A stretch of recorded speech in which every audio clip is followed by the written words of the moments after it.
और are aspirants, मैं हूं आपका host Arjun Singh ASR। I hope you guys are doing very good and fine.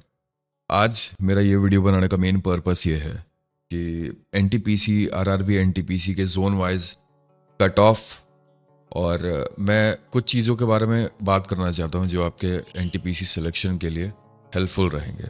ठीक है, जोन वाइज कितनी कंपटीशन रहेगी, आपके जोन में कितना कंपटीशन रहेगा, आप कितना कट ऑफ आपके लिए सेफ स्कोर रहना चाहिए, आपके दिमाग में ये एक आउटले बना रहना चाहिए कि आपको सम नंबर प्लस या माइनस लाना है तो आपका सिलेक्शन होगा।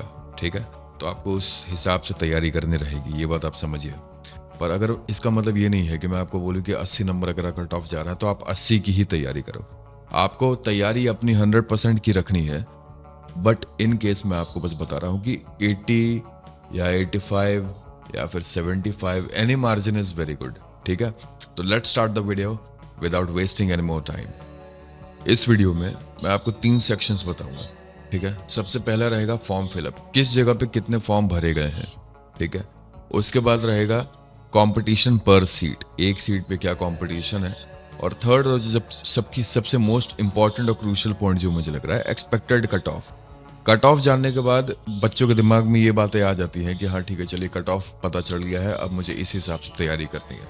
ऑलराइट, तो चलिए हम लोग सबसे पहले फर्स्ट सेक्शन में की बात करते हैं, फॉर्म फिलअप पर कैपिटा, मतलब पर स्टेट वाइज कितने फॉर्म भरे गए हैं। Aspirants will talk about graduate post. सबसे पहले हम लोग ग्रेजुएशन की पोस्ट की बात करेंगे, ग्रेजुएशन लेवल की। ठीक है, देखिए अगर मैं सबसे पहले गुवाहाटी की बात करूं, बहुत कम डेटा भी आया है, अभी सारा डेटा हम लोगों के पास है नहीं। हम लोगों के पास क्या मतलब, किसी के पास नहीं है।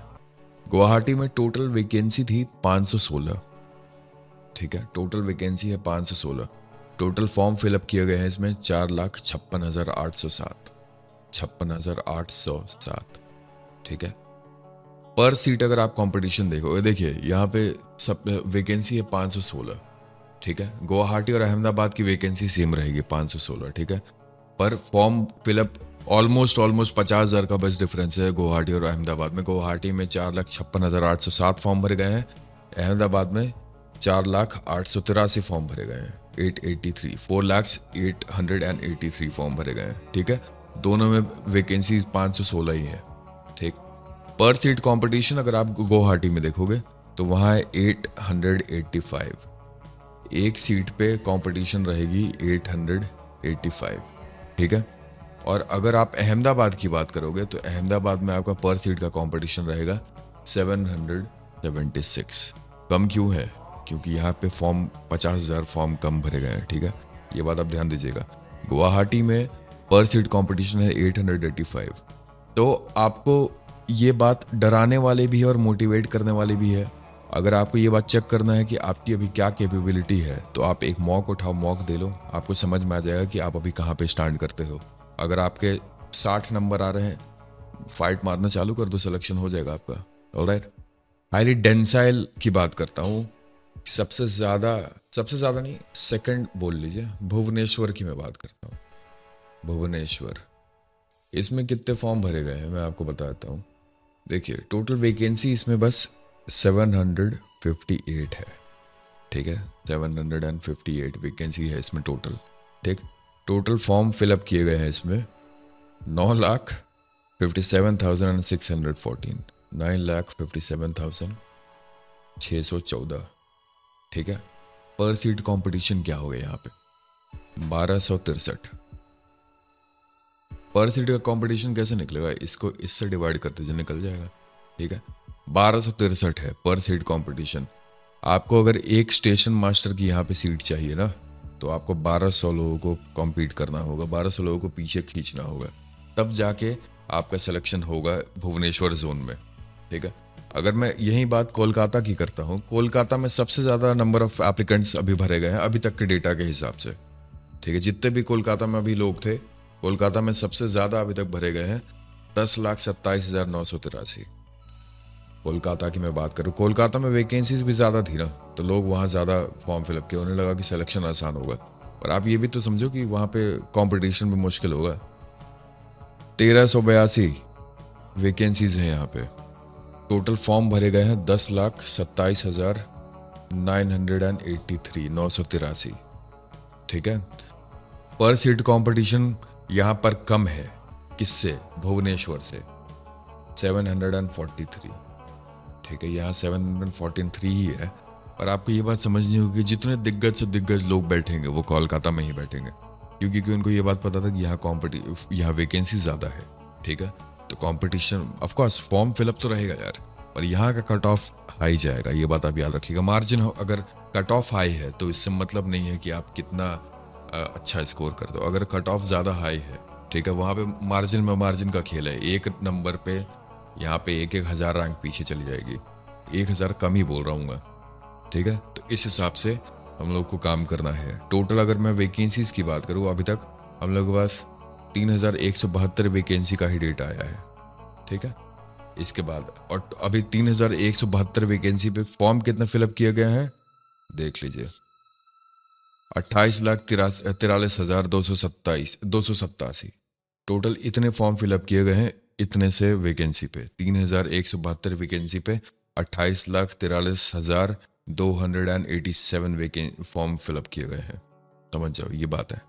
ऑलराइट, चलिए अब हम लोग और डेटा के बारे में बात करते हैं। जोन वाइज आपको ये चीज़ें देख के आपको ये बात समझ में आ गई होंगी कि एक पर्टिकुलर जोन में कितने फॉर्म भरे हैं, कितना कंपटीशन है। ठीक है, ये एवरेज आप मान के चलो, इससे सारा डेटा देख के आपको अपना दिमाग खराब करने की जरूरत नहीं है। ठीक है, आपको एक और चीज़ मैं अभी आपको एक चीज़ समझा देता हूँ। कट ऑफ की अगर हम लोग बात करते हैं, ठीक है, तो एक्सपेक्टेड कट ऑफ जान लीजिए कहाँ से कितना आएगा, तो फिर आप उस हिसाब से प्रिपेयर कर सकते हो। इन जनरल अगर मैं अहमदाबाद का, मैंने आपको कंपटीशन बताया था, अहमदाबाद की बात करता हूँ सबसे पहले। अहमदाबाद में ये लास्ट ईयर के कट ऑफ से रिजम्बल करके मैं आपको बताऊंगा। ठीक है, अहमदाबाद की अगर मैं बात करूँ तो अनरिजर्व्ड कैटेगरी के लिए, ठीक है, सबसे पहले फेज का कट ऑफ गया था 82.09, 82.09 अनरिजर्व्ड की बात कर रहा हूँ। और शेड्यूल्ड ट्राइब्स की अगर मैं बात करूँ, ईडब्ल्यूएस का सबसे कम गया था लास्ट टाइम। ठीक है, ईडब्ल्यूएस का आया था 74.63, 74.63। ठीक है, ईडब्ल्यूएस का। शेड्यूल कास्ट की आई थी कट ऑफ 72.04 और शेड्यूल ट्राइब्स की आई थी 65.295। ठीक है, ये रेंज कहाँ से कर रहा है? 82.09 से 65.295। ये अहमदाबाद का कट ऑफ लिस्ट है। अब आप मुझे एक बात बताओ, आप 82 पे भी सेफ हो, 65 पे भी सेफ हो। ठीक है, कैटेगरी पे डिपेंड करता है टोटली। पर आप अगर ये सोच के जाते हो कि 70 प्लस या फिर 75 प्लस, अगर आपके कट ऑफ आपके जोन में अगर कट ऑफ आपका 82 चला गया, फिर आप क्या करोगे? ठीक है, तो कट ऑफ पे डिपेंड होके मत जाइए, कभी भी मत जाना। मैं आपको ब्रदरली एडवाइस दे रहा हूँ, कट ऑफ पे डिपेंड होके जाओगे, आपका सिलेक्शन निश्चित है रुक जाएगा। ये बात आप समझ लो। कट ऑफ पे फोकस करने वाले कट ऑफ पे ही फोकस करते हैं। और ये लेवल 2 की जॉब की बात कर रहा हूँ मैं। लेवल 2 की जॉब थी ये, जूनियर क्लर्क कम टाइपिस्ट की। ठीक है, जूनियर टाइपिस्ट की जॉब थी। और ट्रेन क्लर्क की अगर मैं बात करूं, ट्रेन क्लर्क जो था, ठीक है, अंडर ग्रेजुएट के लिए, मतलब अनरिजर्व्ड के लिए 86.78185 कट ऑफ गया था। 86 पॉइंट। तो इस बार क्या होगा? आपको क्या लगता है? पेपर टफ आएगा? तो 80 मान लीजिए, आपका कट ऑफ 80 जाना तय है इस बार। आप ये बात तो आप समझ लो। 80 प्लस जिस आदमी ने स्कोर करना शुरू कर दिया, ठीक है, कट ऑफ पे या फिर कोई एक्सटर्नल फैक्टर्स पे। अब पेपर, आप एक बात समझो, आप आरआरबी एनटीपीसी की प्रिपरेशन कर रहे हो, 10th लेवल का मैथ्स आ रहा है, ठीक है, प्रॉफिट लॉस परसेंटेज, रीजनिंग या फिर जनरल अवेयरनेस, कुछ भी 10th लेवल पे बेसिक साइंस और जनरल अवेयरनेस, हिस्ट्री, ज्योग्राफी आ रही है। कट ऑफ पेपर कितना ही टफ बनाएगा? क्या सीसेट और यूपीएससी लेवल थोड़ी टच करेंगे वो सब? ठीक है, यूपीएससी लेवल का पेपर थोड़ी देगा आपको। जिस लेवल का एग्जाम है उस लेवल तक अगर आपको आता है तो एक्सटर्नल फैक्टर्स आप हटा दीजिए। मैं आपको लिख के दे रहा हूं, आपका सिलेक्शन इसमें हो जाएगा। ठीक है, ये बात आप समझ लो। अगर आपको सिलेक्शन लेना है तो आपके कोर में, आपकी कोर मेमोरी में, कोर विद इन सेल्फ में आपको ये दिमाग में होना चाहिए कि आपको कट ऑफ पे या फिर जोन में कितनी वैकेंसी है या कितने वो गए हैं, ये इन चीज़ों पे आप फोकस मत करो। इससे बस आपका प्रेशर बढ़ेगा दिमाग में, पढ़ाई नहीं बढ़ेगी, प्रेशर ही बढ़ेगा। अगर मैं भुवनेश्वर जोन की बात करता हूँ, पीबीएस भुवनेश्वर जोन की अगर मैं बात करूँ, तो लेवल 6 जॉब के लिए, लेवल 6 के लिए 82 अनरिजर्व कैटेगरी की बता रहा हूँ, 82 से 66.85 का रेंज था, 66.85। ये था जनरल, ये था शेड्यूल्ड ट्राइब एसटी, ठीक है, ये रेंज था इसका, ठीक है। लेवल 6 की, लेवल 5 की अगर मैं बात करूं तो 71 से लेके 49, ठीक है। लेवल 3 की अगर मैं बात करता हूं तो 71.1 से लेके 52.2 और लेवल 2 की अगर मैं बात करता हूं तो 68 से लेके 48.58। आप मुझे एक बात बता दो इन चारों में, ठीक है। Level 2, 3, 4, 5, level 2, 3, 5 and 6। भुवनेश्वर में पिछले बार फॉर्म कितने फिलअप हुए थे एक बार ये चेक कर लेना, ठीक है। इस बार आपके 700 समथिंग वो आई है ना, पर सीट कैपिटा, मतलब पर सीट कंपटीशन। इस बार की बात कर रहा हूँ 2024-25 में जो एग्ज़ाम होने वाला है, ये 2021 का मैं आपको डेटा दे रहा हूँ। 2021 में मैं आपको बता रहा हूँ उस समय 348 वो थे पर सीट कंपटीशन, 348 पे 82, 71, 71.1 और 68 गया है कट ऑफ। इस बार जस्ट डबल है, डबल, हाँ ऑलमोस्ट डबल ही है, 700, ठीक है। 2.1%, 2.1 टाइम्स ज़्यादा है इस बार कंपटीशन। तो आप ये सोच लो कि क्या लगता है कि आपको 82 ही कट ऑफ जाएगा, 80 ही कट ऑफ जाएगा। और पेपर टफ होने के बाद ये एक्सटर्नल फैक्टर कि भैया पेपर टफ होगा तो इस बार बहुत ज़्यादा वो आएंगे। आपको लगता है कि पेपर कितना ही टफ पेपर आ जाएगा? आप ये बात बताओ, कितना टफ पेपर बना सकता है आरआरबी एनटीपीसी, ये बताइए। और सबसे पहली बात, ये बात आप अपने दिमाग में डाल लो कि it's a bloody non technical exam. Non technical post की बात हो रही है, नॉन टेक्निकल एग्जाम है बच्चों ये। नॉन टेक्निकल एग्जाम का मतलब क्या होता है? जिसमें टेक्निकल बच्चे नहीं बैठते हैं। टेक्निकल बच्चे नहीं बैठते हैं तो आपको क्या लगता है कि मैथ्स, रीजनिंग, ठीक है, नॉन टेक्निकल बच्चों को आता है? नहीं आता है ढंग से, ठीक है। आपका पेपर हमेशा, आप पेपर के पैटर्न से ही देख लो ना। जनरल अवेयरनेस का सेक्शन सबसे बड़ा सेक्शन है, यहाँ पे 40 क्वेश्चन पूछ रहे हैं तो यहाँ पे 30 और 30 क्वेश्चन पूछ रहे हैं। और CBT 2 में तो 50 क्वेश्चन पूछ रहा है जनरल अवेयरनेस में, ठीक है। जिसका जनरल अवेयरनेस स्ट्रांग है वो CBT 1 भी खेल देगा, CBT 2 भी खेल देगा। क्यों? क्योंकि मैथ्स और रीजनिंग के आप सवाल उठा के देखो, पुच्चू क्वेश्चन है, पुच्चू, ठीक है। प्लस मार्क्स आते हैं उसमें, आपको आना तय है। पर जनरल अवेयरनेस के क्वेश्चन में इस तरीके के क्वेश्चंस पूछ रहे हैं। पॉलिटी में, आज मैं पॉलिटी पढ़ा रहा था बच्चों को, देख के समझ में आया कि भाई किस यूपीएससी प्रीलिम्स के स्टेटमेंट्स के क्वेश्चन थे यार। आप बात मानोगे नहीं, यूपीएससी प्रीलिम्स के स्टेटमेंट के क्वेश्चन है। यूपीएससी प्री का स्टूडेंट हूँ, यूपीएससी का स्टूडेंट हूँ, प्री के क्वेश्चन स्टेटमेंट्स उठा के दिए उन लोगों ने, ठीक है। जनरल अवेयरनेस का ये स्थिति है, तो जनरल अवेयरनेस पे भी फोकस करिए। मैथ्स और रीजनिंग तो आपको करना ही करना है, ठीक है। अगर आपको अच्छा स्कोर करना है एनटीपीसी CBT 1 और CBT 2 में, तो कुछ चीजें मैं आपको बताता हूं, उन चीजों पे आप खासकर फोकस करिएगा। सबसे पहले मैं बात करूंगा रीजनिंग की, ठीक है, क्योंकि रीजनिंग लगता है कि हो जाएगा, ठीक है, पर जब एग्जाम में रीजनिंग आता है तो उस समय स्थिति खराब हो जाती है, ठीक है। सबसे पहली चीज, सारा सिलेबस तो आपको कंप्लीट करना ही है, ये तो मैं आपको बोल ही रहा हूं, सारा सिलेबस आपको करके जाना ही जाना है। और रीजनिंग में अगर मैं आपको बोलूं स्टेटमेंट्स की बात, स्टेटमेंट वाले जो क्वेश्चंस आते हैं, इस बार ALP के एग्जाम में क्या हुआ, ALP में टेक्निकल बच्चे बैठे थे बहुत टेलर में कि मैं इंजीनियरिंग वाला लौंडा हूं, आराम से पेल दूंगा एग्जाम। हुआ क्या मैं आपको बताऊं, ALP के परीक्षा में जब वो बैठे, उनको स्टेटमेंट्स वाले क्वेश्चन समझ में ही नहीं आए। क्यों? पढ़ा ही नहीं जा रहा था स्टेटमेंट का क्वेश्चन, ठीक है। 30 सेकंड के क्वेश्चन में, 30 सेकंड के मार्जिन में आपको स्टेटमेंट भी पढ़ना है, उसको एनालाइज भी करना है और उसको डिकोड भी करके उसका आंसर को भी मार्क करना है। 30 सेकंड में क्या पॉसिबल है? पॉसिबल नहीं है। तो स्टेटमेंट्स वाले क्वेश्चन पकड़िएगा, ठीक है। इसको प्रैक्टिस करिए, पढ़ना चालू करो स्टेटमेंट्स को। आपको हिट करना चाहिए कि स्टेटमेंट क्या क्या पूछ रहा है, बोलना क्या चाह रहा है स्टेटमेंट। किसी को हिंदी आती है, किसी को इंग्लिश आती है। मैं अपने स्टूडेंट्स को ये बात बोलता हूँ, हिंदी अंग्रेजी मत करो भाई। एग्जाम में आप परीक्षा हॉल में, मैं तो ठीक है अनुवाद करके दे दूंगा, चलो तुम लोग को ले लो, पकड़ो हिंदी में पढ़ो, पर एग्जाम हॉल में आपको मिलेगा हिंदी, भैया हिंदी और इंग्लिश कर दीजिए, इंग्लिश नहीं समझ में फिर से हिंदी पढ़ोगे, उसमें क्या होता है, समय का नुकसान जा रहा है, ठीक है। एक कोडिंग डिकोडिंग, इस पे फोकस करना। तीसरी अगर मैं बात करूं एनालॉजी पे फोकस करना, ठीक है। अगर चौथे स्टेटमेंट की बात करूं तो DI डेटा इंटरप्रिटेशन पे जरूर फोकस करिएगा, डेटा सफिशिएंसी और डेटा इंटरप्रिटेशन पे, ठीक है। इंडक्टिव रीजनिंग, बच्चों को बताया ही नहीं जा रहा कि इंडक्टिव रीजनिंग भी आती है भैया पेपर में। बढ़िया बढ़िया टीचर्स को मैंने देखा जो RRB NTPC की तैयारी करवा रहे हैं, इंडक्टिव रीजनिंग है ही नहीं, पढ़ा ही नहीं रहे इंडक्टिव रीजनिंग। अरे यार तुम एक सेक्शन ही रीजनिंग का छोड़ दोगे, कहां से बच्चों का सिलेक्शन होगा? तुम CGL का भी तैयारी करवा रहे हो, NTPC का भी तैयारी करवा रहे हो, RRB का भी, सब लेके चलोगे? सबका सिलेबस सेम है क्या?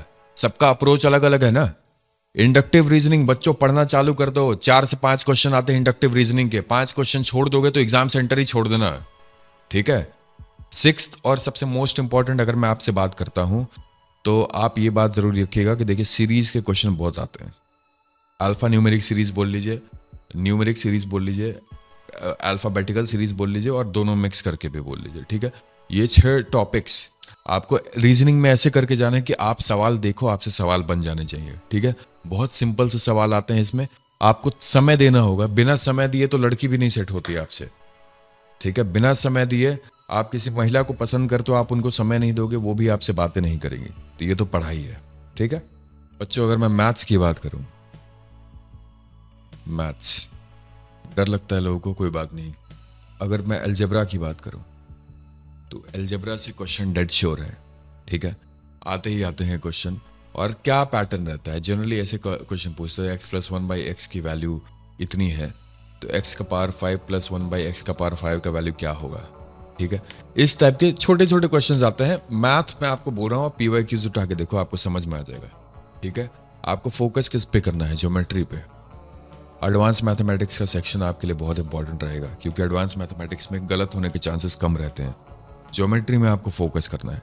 ज्योमेट्री में आपको ये बात समझनी होगी कि किस तरीके से चीज़ें काम करती हैं, 2D 3D शेप्स के बारे में आपको अच्छे तरीके से पता होना चाहिए, ठीक है। ट्राइंगल के अंदर अगर सर्कल है, इंस्क्राइब्ड सर्कल, सरकमस्क्राइब्ड सर्कल, ये सारी चीज़ें आपको अच्छे तरीके से पता होनी चाहिए, ठीक है। आप नहीं पढ़ोगे तो आपका लॉस है। आपका एक एक नंबर आप सोचोगे चलो ये मुश्किल है, ये मुश्किल है, मुश्किल तो सारी चीज़ें हैं, मुश्किल काम को ही करना है ना आपको, ठीक है। ज्योमेट्री हो गया। फिर अगर मैं इसकी बात करूं, mensuration 2D and 3D, curved surface area, कुछ मेंसुरेशन की अगर मैं बात करूं 2D एंड 3D की, CSA कर्व्ड सरफेस एरिया से तो क्वेश्चन आता ही आता है, हर बार पूछा गया है, ठीक है। तो क्यों नहीं कर्व्ड सरफेस एरिया आप पढ़ लेते हो? पढ़ के चले जाओ, जहां से क्वेश्चन तय है वो पढ़ लीजिए। कंपाउंड इंटरेस्ट, सिंपल इंटरेस्ट और कंपाउंड इंटरेस्ट में से बस कंपाउंड इंटरेस्ट से क्वेश्चन आता है। क्या क्वेश्चन पूछता है? CI और SI का डिफरेंस दिया हुआ है, प्रिंसिपल पता करिए। CI और SI X है, प्रिंसिपल पता करिए। क्यों नहीं करते? तो ये सवाल कर लो, ठीक है। प्रॉफिट एंड लॉस का क्वेश्चन आएगा।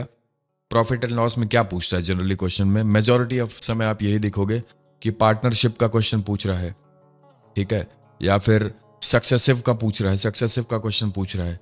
कर लीजिए भैया, ठीक है, आपका ही बेनिफिट है ना इसमें, ठीक है। प्रॉफिट लॉस आ गया। उसके बाद dead to dead sure question कहां से पूछता है? टाइम एंड वर्क से क्वेश्चन पूछता है, ठीक है। इस पे पूरी वीडियो अगर बोलोगे तो इंपॉर्टेंट टॉपिक्स जो भी हैं उसकी वीडियो बना दूंगा। ये वीडियो लंबी करने से कोई मतलब नहीं है, जिसको इन्फॉर्मेशन चाहिए थी वो मिल गई है, ठीक है।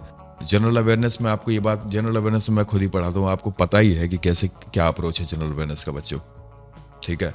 स्टैटिक पोर्शन तुम लोग पागल हो जाओगे पढ़ते पढ़ते, कभी खत्म नहीं होगा, ठीक है। तो स्टैटिक के लिए आपको क्या करना है?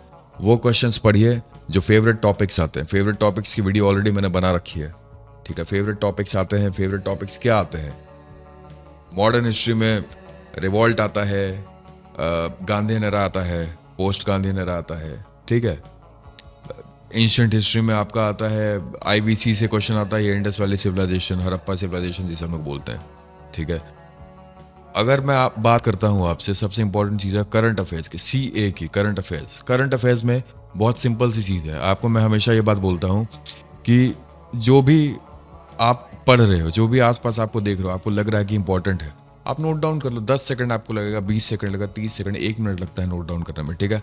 स्टैटिक और करंट अफेयर्स को रिलेट करके पढ़ा करिए हमेशा, ठीक है। UPSC में ऐसे ही सवाल पूछते हैं और हर जगह एग्जाम का पैटर्न बदल रहा है। आप ये बात समझो, इस साल जो भी एग्जाम होगा, अभी तक तो एक भी गवर्नमेंट एग्जाम हुआ है ना, अच्छा GD का हुआ है ना, आप GD का पेपर देखना, स्थिति खराब हो जाएगी। और GD के पेपर में लकली ऐसा हुआ है कि 1 महीने से मैंने पढ़ाना शुरू किया और मेरे उसमें 6 या 8 क्वेश्चन फंसे हैं। एक बच्चे ने मुझे आके बताया टेलीग्राम पे कि भैया आपके 6-8 क्वेश्चन करंट अफेयर्स के सेक्शन में फंस गए। ठीक है, तो एनालाइज करो। मैं कोई भगवान नहीं हूँ, कोई टीचर भगवान नहीं है। जो जितना ज़्यादा एनालाइज करके पढ़ेगा, एनालिसिस जिसने जितना ज़्यादा किया, उसके लक फैक्टर उसका उतना साथ देता है। आज एक बच्चे ने बोला कि भैया लक ही नहीं है मेरे साथ। लक है साथ में। लक कब काम करता है? जब आप एनालाइज करोगे, आप हार्ड वर्क करोगे, स्मार्ट वर्क करोगे। ठीक है, आपको पता होना चाहिए कि पढ़ना कैसे है। ऑलराइट, बस आज की वीडियो हमारी यहीं समाप्त होती है। खूब बढ़िया से तैयारी करो बच्चों। ठीक है, देखो आपको ये बात पता है कि आपको सिलेक्शन तो लेना ही है। आप जब गवर्नमेंट जॉब के फील्ड में आ चुके हो तो आपको ये बात पता है कि सिलेक्शन तो आपको लेना ही है। तो क्यों नहीं एक बार में ही मेहनत करके ले लो। मेरे फादर हमेशा ये बात मुझे समझाते हैं कि जब आपको मेहनत करना ही है तो एक बार मेहनत कर लीजिए। बीट वन टाइम यार। ठीक है, बीट वन टाइम। एक बार पढ़िए और अच्छे से पढ़िए। प्रॉफिट लॉस किया, एक बार पढ़ लो, अच्छे से पढ़ लो। चाहे वो एसएससी सीजीएल के लिए हो, चाहे वो एनटीपीसी के लिए हो, चाहे यूपीएससी सीसैट के लिए हो। ठीक है, एक बार बढ़िया तरीके से पढ़ लो। बस एक बार बढ़िया से पढ़ लोगे, क्या रहेगा कि भाई अब मैं कोई भी एग्जाम हो जाए मैं प्रॉफिट लॉस कर लूंगा। क्यों आधा अधूरा पढ़ रहे हो? ठीक है, बस कोटा पूरा करने के लिए पढ़ोगे, लोगों को दिखाने के लिए पढ़ोगे तो सिलेक्शन कभी नहीं होगा मेरे भाई, याद रखिए। और आदमी का जब बैंक बैलेंस लो होता है ना, तो उसकी आवाज में दम भी कम हो जाता है। ये बात आप ध्यान रखिएगा। ठीक है, आवाज और जमीर दोनों कमजोर हो जाती है। तो aspirants, keep studying hard. Alright, stay healthy, keep studying hard. ठीक है, चलिए हम दोनों का साथ अभी यहीं तक था। Keep studying. ओम नमः शिवाय।